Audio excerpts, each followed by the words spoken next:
Good morning students and everybody. This is my second video of today's, that is 10th July. Yesterday on 9th July I have made 2 more videos, but because of uploading issues I am not giving you those videos right now, but very soon within 2-3 days you will get those video also. In that video मैं आपको उस video में बता रहा हूँ partnership के meaning के बारे में, पार्टनरशिप के बारे में और भी बहुत सारी चीज़ें हैं। तो वीडियो आपको 2-3 दिन में मिल जाएगा, क्योंकि वो थोड़ा बड़ा वीडियो है तो अपलोडिंग में प्रॉब्लम आ रही है, डायरेक्टली व्हाट्सएप पे नहीं ले रहा है, वो यूट्यूब चैनल पे अपलोड करने के बाद में आपको लिंक के थ्रू मिलेगा। तो अभी मैं उसका आज जो मेरा दूसरा टॉपिक है दूसरा दिन है, सेकंड लेक्चर, और वो है LLP लिमिटेड लायबिलिटी पार्टनरशिप। जैसा कि आप सभी जानते हैं, मैं हूं विचित्र Kumar, PGT commerce, MRS school and college. तो आइए हम जानते हैं कि लिमिटेड लायबिलिटी पार्टनरशिप क्या होता है। लिमिटेड लायबिलिटी पार्टनरशिप में सबसे इम्पोर्टेंट चीज़ होती है लायबिलिटी।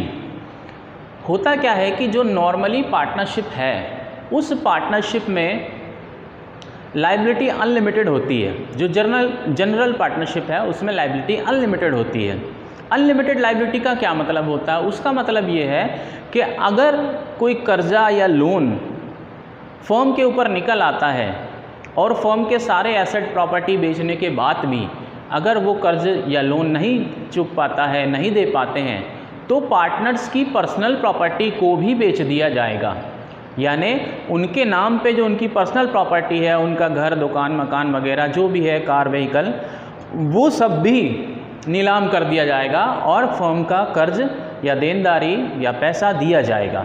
इसका मतलब होता है अनलिमिटेड लायबिलिटी। यानी कंपनी में क्या होता है, देखिए कंपनी में जैसे आपने 1 लाख रुपए के शेयर खरीदे हुए हैं, इक्विटी शेयर अगर आपने खरीदे हैं तो आप उसके मालिक जैसे ही हैं। लेकिन अगर कोई देनदारी कंपनी की निकलती है और कंपनी के सारे एसेट वगैरह बेचने के बाद में देनदारी नहीं पूरी हो पाती है, पूरा पैसा नहीं दे पाते हैं, तो शेयर होल्डर्स की पर्सनल प्रॉपर्टी को नहीं बेचा जाएगा, क्योंकि उनकी लायबिलिटी वहाँ पर लिमिटेड होती है। लेकिन पार्टनरशिप में लायबिलिटी होती है अनलिमिटेड।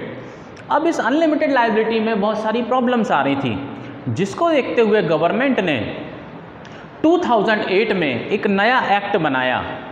जो पुराना पार्टनरशिप एक्ट है, जिसको हम बोलते हैं पार्टनरशिप एक्ट 1932, उसमें चेंजेस करके एक नया एक्ट बनाया जिसको हम कहते हैं लिमिटेड लायबिलिटी पार्टनरशिप एक्ट 2008।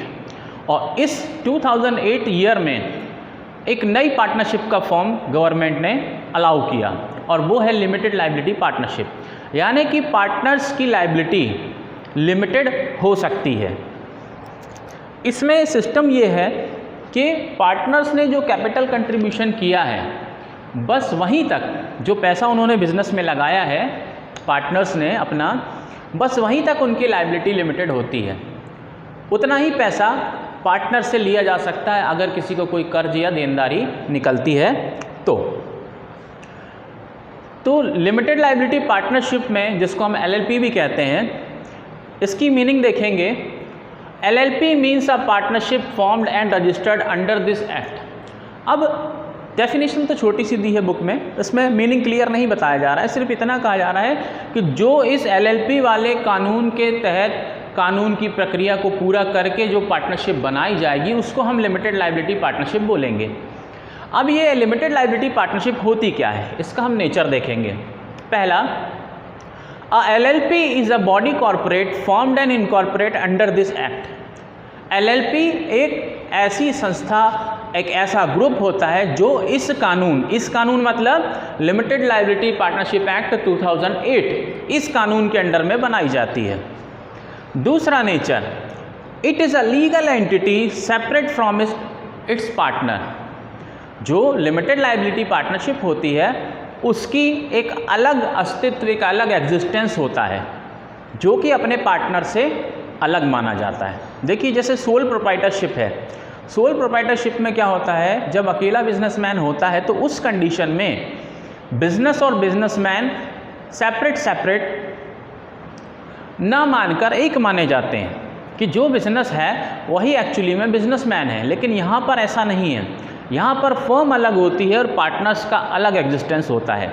अगर कहीं पर बात फर्म की हो रही है, कहीं पर फर्म में कुछ नियम कानून वगैरह लगाए जा रहे हैं, तो वो पार्टनर्स के पर्सनल लाइफ और दूसरे अपने बिजनेस पर अप्लाई नहीं होगा, क्योंकि पार्टनर्स का एग्जिस्टेंस अलग है और एलएलपी का एग्जिस्टेंस अलग है, भले ही वो उसी के पार्टनर हों। नेक्स्ट है third one, LLP shall have perpetual succession. LLP का परपेचुअल सक्सेशन होता है। अब ये परपेचुअल सक्सेशन क्या चीज़ है? परपेचुअल का मतलब होता है निरंतर यानी लगातार, एंड सक्सेशन मतलब चलना, उत्तराधिकार। देखिए होता क्या है कि जनरल जो पार्टनरशिप होती है उस पार्टनरशिप में परपेचुअल सक्सेशन नहीं होता है। मतलब यह है कि जैसे एक पार्टनर है ए बी सी 3 पार्टनर हैं, तो अगर ए की डेथ हो गई तो ए की पार्टनरशिप वहाँ पर ख़त्म हो जाएगी, या ए ने पार्टनरशिप छोड़ दी, रिटायरमेंट ले लिया, छोड़ दी, तो उसमें ए की पार्टनरशिप ख़त्म हो जाएगी। ए के बच्चों से, ए के परिवार से या ए के दोस्त मित्र से उसका कोई लेना देना नहीं है। यानी कि ए का बेटा ए की जगह नहीं ले सकता। अगर ए नाम के पार्टनर की जगह उसका बेटा लेना चाहता है तो उसको नए पार्टनर के तौर पे एडमिशन लेना होगा। इसे कहते हैं कि परपेचुअल सक्सेशन जनरल पार्टनरशिप में नहीं होता है। लेकिन लिमिटेड लायबिलिटी पार्टनरशिप में परपेचुअल सक्सेशन होता है।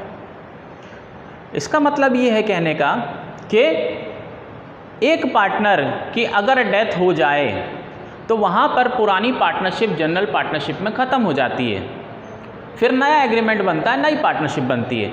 लेकिन यहाँ पर एलएलपी में परपेचुअल सक्सेशन है। मतलब अगर कोई एक पार्टनर छोड़ दे, उसकी डेथ हो जाए, पुराना एग्रीमेंट ख़त्म भी हो जाए, उस कंडीशन में भी फर्म बंद नहीं होगी, फर्म में चेंजेस नहीं आएंगे, फर्म जैसी चल रही थी वैसे ही चलेगी। अब फिर समझिए इसको ध्यान से कि परपेचुअल सक्सेशन का मतलब यहाँ पर है क्या। लिमिटेड लायबिलिटी पार्टनरशिप में परपेचुअल सक्सेशन होता है। मतलब एक पार्टनर के जाने से, छोड़ने से या कुल मिलाकर पुराना एग्रीमेंट टूटने से नई फर्म नहीं बनेगी। जनरल पार्टनरशिप में अगर किसी कारण से कोई पार्टनर की डेथ हो जाए या वो छोड़कर चला जाए तो पुराना एग्रीमेंट कैंसिल हो जाता है और नया एग्रीमेंट बनता है, यानी कि फिर से नई पार्टनरशिप स्टार्ट होती है। लेकिन एलएलपी में ऐसा नहीं होता है। एलएलपी में परपेचुअल सक्सेशन निरंतर उत्तराधिकार होता है, लगातार वो चलता रहता है। Fourth, any change in the partners of LLP shall not have effect the existence of LLP. Any change in the partners of LLP, LLP में पार्टनर्स के कारण किसी भी तरह का चेंज आने पर एलएलपी को कोई फ़र्क नहीं पड़ेगा। यानी जो पार्टनर के पहले राइट थे, जो शेयर था, वो सब वैसा ही चलता रहेगा, उसमें कोई बदलाव नहीं आएंगे। जनरल पार्टनरशिप में क्या होता है कि अगर जनरल पार्टनरशिप में कोई चेंज आता है तो उसमें पार्टनर्स के राइट्स, पार्टनर्स के शेयर, हर चीज़ में चेंज आ जाता है। लेकिन एलएलपी में ऐसा नहीं होता है। कोई भी चेंज अगर पार्टनर्स में होता है एलएलपी के, तो उससे एलएलपी को यानी लिमिटेड लायबिलिटी पार्टनरशिप फर्म को कोई फ़र्क नहीं पड़ेगा। फिफ्थ पॉइंट है, Indian partnership act 1932 shall not apply to the LLP. जो इंडियन पार्टनरशिप एक्ट है 1932 का, वो एलएलपी पे अप्लाई नहीं होता है।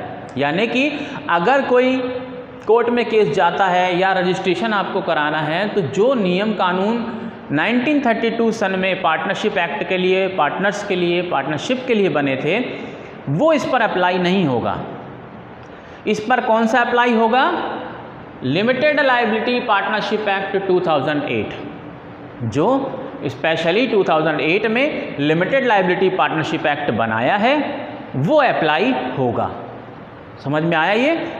Partnership, Indian partnership act 1932 LLP पे अप्लाई नहीं होता है। एलएलपी के लिए लिमिटेड लायबिलिटी पार्टनरशिप एक्ट 2008 बना है। ठीक है, ये क्लियर है? देखिए ध्यान से।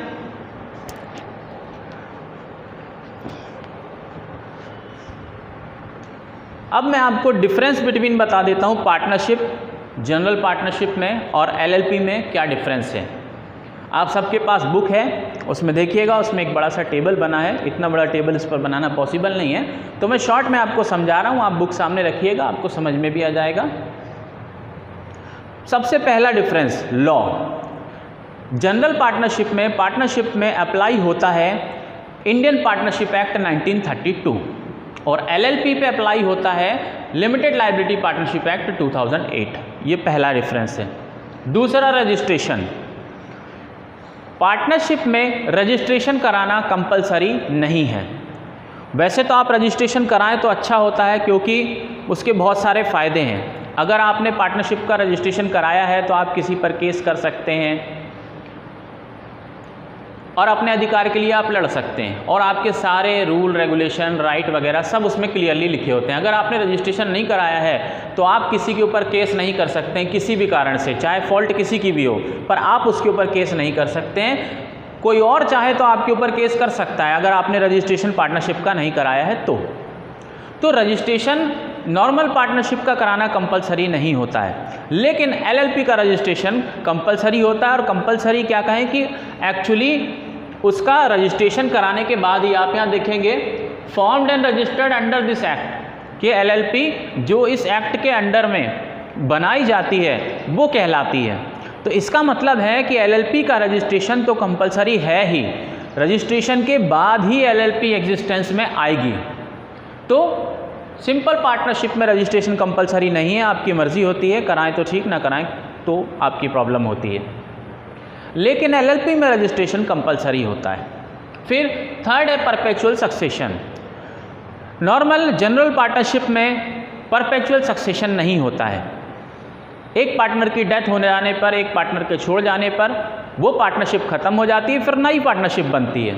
लेकिन एलएलपी में परपेचुअल सक्सेशन होता है, यानी किसी भी पार्टनर के जाने से, हटने से, चेंज होने से एलएलपी को कोई फर्क नहीं पड़ता है। फोर्थ है number of partners. Simple partnership में मिनिमम नंबर ऑफ पार्टनर 2 होते हैं, मैक्सिमम नंबर 50 होते हैं। 50 से ज़्यादा सिंपल पार्टनरशिप में पार्टनर नहीं हो सकते और कम से कम 2 होना चाहिए पार्टनर्स के लिए। इनके बारे में मैंने डिटेल में इससे पहले वाले वीडियो में बताया है, वो आपको जल्द ही मिल जाएगा। तो लेकिन एलएलपी में नंबर ऑफ पार्टनर्स मिनिमम तो वही होते हैं, मैक्सिमम के लिए 100 नहीं, मैक्सिमम की नो लिमिट है। एक्चुअली ये रूल्स जो नंबर ऑफ पार्टनर्स है इसके बारे में अलग अलग बुक्स में बहुत सारी डिटेल्स मिलती हैं। फिर फाइनली एक जगह पर एक बुक में लिखा हुआ है कि from students study point of view, आपके पढ़ाई के पॉइंट ऑफ व्यू से अगर देखा जाए तो जनरल पार्टनरशिप, नॉर्मल पार्टनरशिप में मिनिमम नंबर ऑफ पार्टनर 2 होते हैं और मैक्सिमम 50 होते हैं। लेकिन जब हम एलएलपी की बात करते हैं तो एलएलपी में मिनिमम नंबर तो 2 ही होते हैं, लेकिन मैक्सिमम नंबर ऑफ पार्टनर की कोई लिमिट नहीं है, कितने भी हो सकते हैं। फिर liability, fifth point difference between का। लायबिलिटी जनरल पार्टनरशिप में लायबिलिटी अनलिमिटेड होती है पार्टनर्स की, और एलएलपी में लायबिलिटी लिमिटेड होती है पार्टनर्स की, उनके कैपिटल कंट्रीब्यूशन तक, जितना पैसा उन्होंने लगाया है बिजनेस में बस वहाँ तक लिमिटेड होती है, उसके आगे नहीं होती है। ठीक, इसके बाद मैं आपको अभी नेक्स्ट वीडियो देता हूँ पार्टनरशिप डीड से रिलेटेड। Thank you. और एक चीज़ और ध्यान रखिए स्टूडेंट्स, आप लोग अपने नोट्स प्रिपेयर करते रहिए। सरजीत मिश्रा सर आपसे नोट्स मंगाएंगे और उसे चेक करेंगे, तो आप अपनी एक कॉपी बना लीजिए और उसमें अपने नोट्स वगैरह आप लिखते रहिए, तैयार करते रहिए। ठीक है, थैंक यू।